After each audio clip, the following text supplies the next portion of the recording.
یکی از کارهایی که ما نیاز داریم تو پروژه بعداً انجام بدیم ایجاد خروجی آنالوگ هستش. توی PLC 7200 دو تا ورودی آنالوگ ما داریم، ولی خروجی آنالوگ روی ماژول به صورت آنبورد وجود نداره.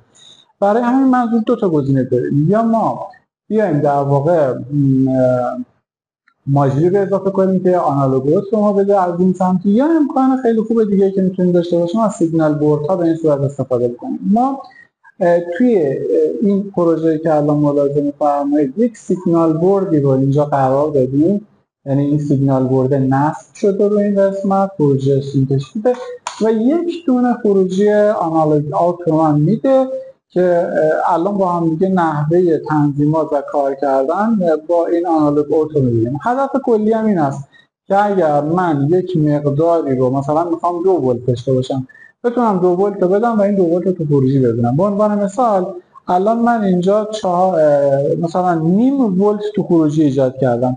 حالا یک دونه در واقع نمایشگر هم گذاشتیم.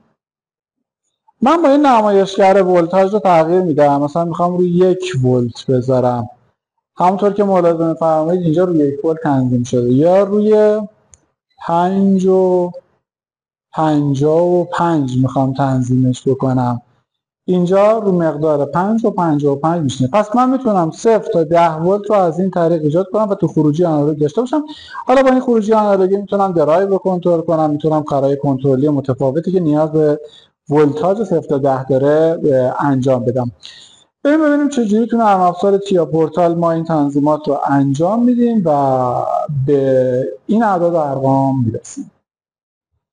من توی قسمت در واقع دیوایس کانفیگوریشن اومدم اینجا PLC من هست. این اون سیگنال بوردی هستش که ما اضافه کردیم با مشخص فنی که اینجا 6E72324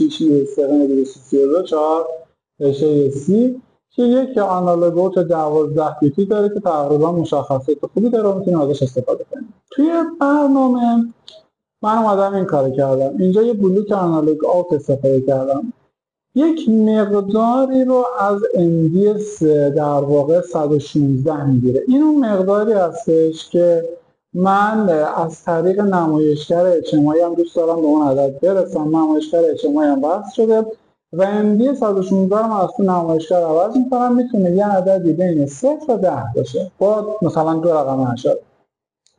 از طریق تابع نرمالیزه این مقداری بین 0 تا 10 رو نرمالیزه میکنم، میدم نتیجهش رو تو MD سازم و در نهایت اینو اسکیلش میکنم به عدد 0 تا 27648. این مقداری هستش که این مقدار رو من در واقع آنالوگ اوت من یه دونه دیجیتال تو آنالوگ کانورتر هست، اگر 0 بهش بدم 0 به من میده، اگر 27648 من بهش بدم به من مقدار 10 ولت رو که مثلا خروجی خواهد داد. پس با این فرآیند اسکیل کردن من یک عددی رو اینجا بین 0 تا 27648 تولید میکنم که اینجا میریزم و باعث میشه که من این عدد رو اینجا داشته باشم.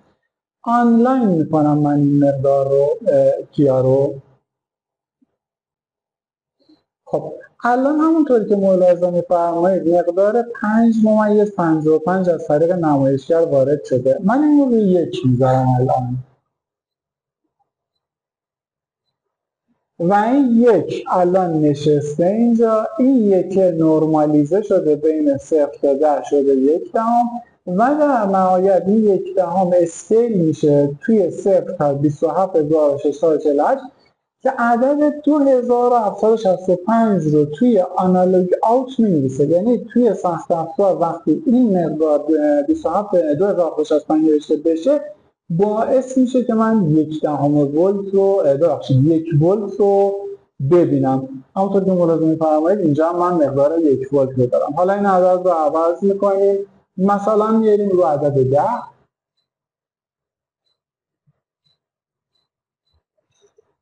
مقدار 10 توی ورودی بلوک نرمالیزه نشسته، خروجیش میشه 1 و چیزی که در خروجی به من میده 27648 تو آنالوگ آوت میشه که منجر میشه من عدد 10 ولت برای من تولید بشه.